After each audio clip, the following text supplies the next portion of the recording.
नाज़रीन, शाहपुर जहानिया में वक्फे वक्फे से बरसाती सिलसिलो जारी है। पानी के दबाव सबब लुंडकी शाख के घारो लगी हुआ है। उन हवाले से वधीक अपडेट करे रहा है मेरहा टीवी जो रिपोर्टर अख्तर आज़ाद दाहिरी।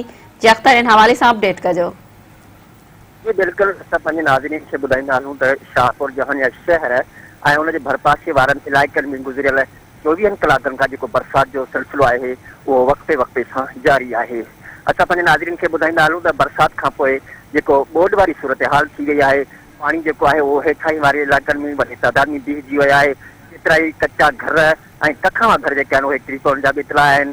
असां पंहिंजे नाज़रीन खे इहो बि ॿुधाईंदा हलूं त बरसाति खां पोइ जेके बहिराड़ी जा ॻोठ आहिनि उन्हनि जा जेके कचा रस्ता आहिनि उहे पिणु मुकमल पाणी हेठि अची विया आहिनि ऐं काफ़ी रस्ता लुड़ी विया आहिनि, जंहिं करे जेके उतां जा मुतासिर ॻोठ आहिनि उन्हनि जो पिणु ज़मीनी राब्तो कटिजी वियो आहे। असां पंहिंजे नाज़रीन खे इहो बि ॿुधाईंदा हलूं त इलाइक़े में जेको मवासिलाती निज़ाम आहे उहो पिणु मफ़लूज बणियल आहे, जंहिं करे दुनिया सां जेको उहो राब्तो पिणु शाहपुर जहानिया जो ऐं इलाइक़े जो कटियल आहे। असां पंहिंजे नाज़रीन खे इहो बि ॿुधाईंदा हलूं त बरसाति खां पोइ जेको पाणी आहे उहो वॾे तादाद में बीठल आहे ऐं दौलतपुर जे जेका लुंडकी शाख आहे शाहपुर जहानिया जे ॻोठ मुक्ती ॾाढी भरिसां उनखे ॻोठ ॾहे सर भरिसां घारो लॻो आहे, जंहिं करे जेको घारे जो पाणी आहे उहो केतिरा ई एकड़ फसल ओड़े चुको आहे। जी अख्तर, अवां जी महिरबानी।